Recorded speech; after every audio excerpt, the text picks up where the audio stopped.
pwedeng i-discuss ngayon. Maraming ganap ngayon, so So, start.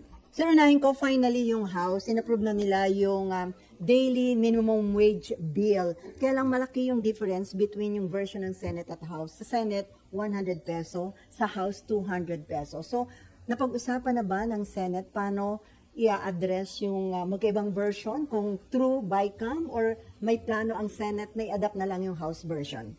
Well, the Senate passed yung 100 peso wage hike last year pa yata, no? Yeah, Nauna last year po ang pa. Senado. And then yung sa House, kahapon lang ho natin nakuha yung balita yesterday afternoon.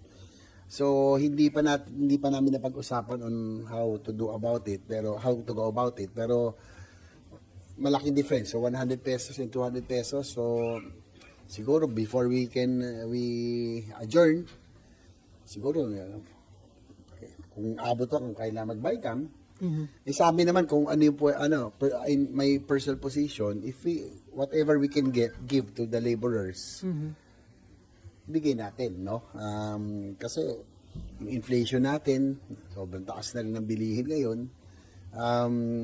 So kung yung 100 pesos makakatulong na yun, bakit hindi natin ibigay? Kung 200, kung kaya, bakit hindi, no? Siyempre, kung kaya nga but we have to strike a balance always. We have to make sure also that yung business will be able to survive, na hindi naman mamatay yung negosyo, no? Baka kasi masyado mabigat sa iba yan, especially for the small and medium scale businesses. So, may kasabihan nga, we do not kill the goose that lays the golden egg. Kumbaga, ibibigay natin yung maganda, politically, pero baka naman pinapatay natin yung negosyo. So, ang gusto ko makita dyan, data, statistics, information from, kailangan natin i-balance both from the employees sa business sector and also sa economic managers kung ano yung kakayanin. Sa akin, kung ano yung sagad na pwedeng ibigay natin sa mga manggagawa, ibigay natin.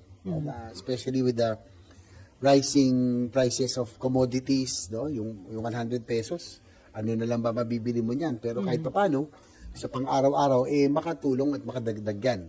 Kung 200 pesos, well and good, mas maganda kung may bibigay natin. But also, we have to look into the survival and sustainability. Yung basta kakayanin po ng business sector, kung hanggang saan yung kaya nila, yun ang gusto kong siguro personally, kung hanggang saan yung kaya nilang ibigay, siguro yun ang dapat nating balansehin. So, kung ano yung sa akin, kung kayang ibigay para sa manggagawa, ibigay natin.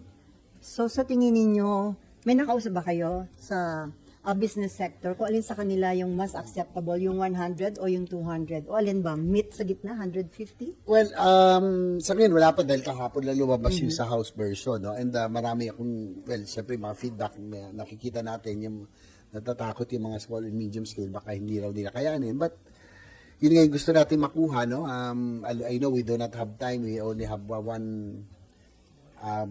session days to go. Pero kung sakali, kung magkakaroon ba ng BICAM, magpatawag ang leadership, I want to get the information from the economic managers, of course, yung employers, kung hanggang saan yung kaya nila ibigay. Pero hanggat kayang isagad natin.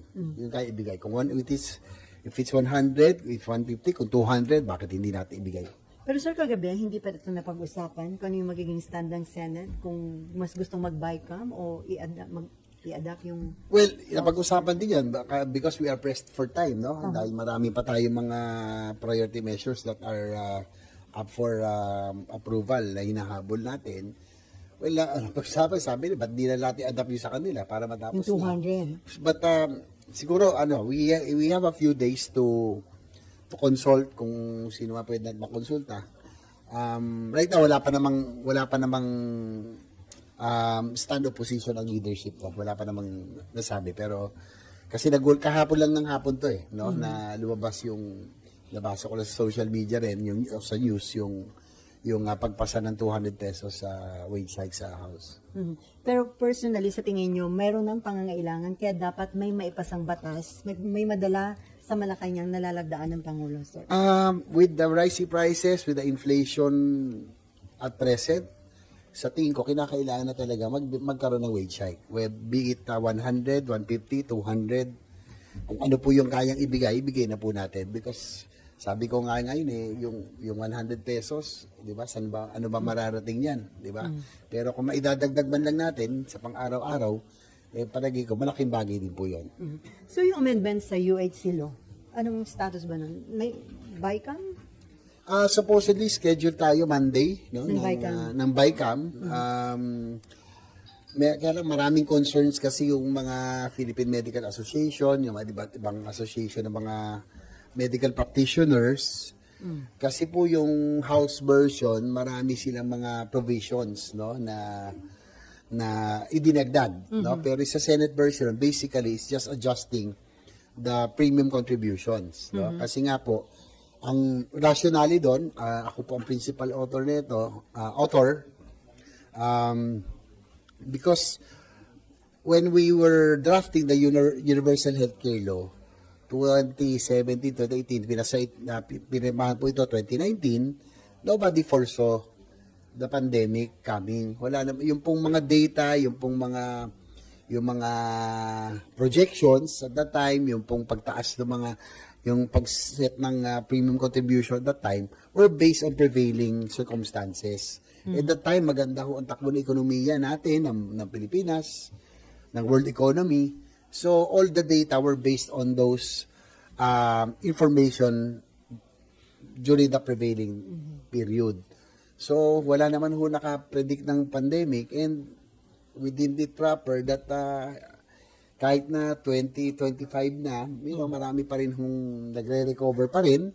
So, we would want to give chance for everybody to be able to recover, especially our workers, na may adjust natin ng konti yung premium contributions. No, i-adjust lang, and then it will, kumbaga babalik din naman yun sa, yung increase niya slowly para hindi naman sila mabigatan.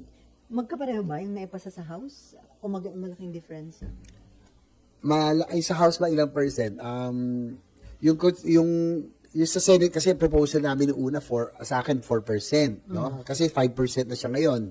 Ibalik sa 4%, kaya lang during the deliberations on the floor, ang suggestion ng minority, gawin 3.25 na, isagad na. Dapat nga 3%. Sabi ko, baka naman di na kayanin. Especially, we have to take into consideration also yung maraming concern kasi, mga PMA, mga ibang mga Doctors Association, baka it might affect the sustainability of the program. No? We're only on the 5th year, entering the 5th year of implementation. Hindi pa ito fully implemented. No? It's a 10-year program. So, baka ang concern nila, by adjusting, baka maapektuhan. And also, siguro, nag-worry din ang marami dahil dun sa nangyaring yung subsidy that was used elsewhere, no? Na yung PhilHealth subsidy na 89 billion that was used for other purposes. So, baka yun yung naging concern. So, all I can assure is that right now, we will make sure na hindi na ho mangyayari yun. No? Whatever funds of PhilHealth should stay for PhilHealth para magamit po ng miyembro.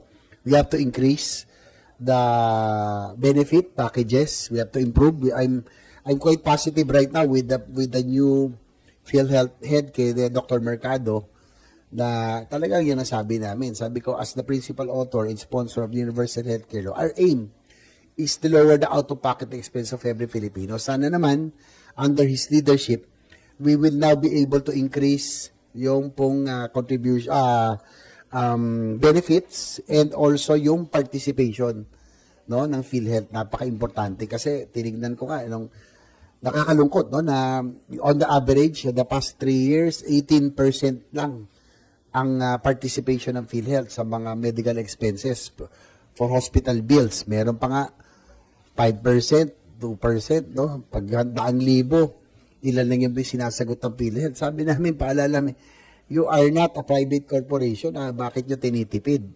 Pag public company, whatever, especially for services, dapat yan inuubos for the benefit of the members. So,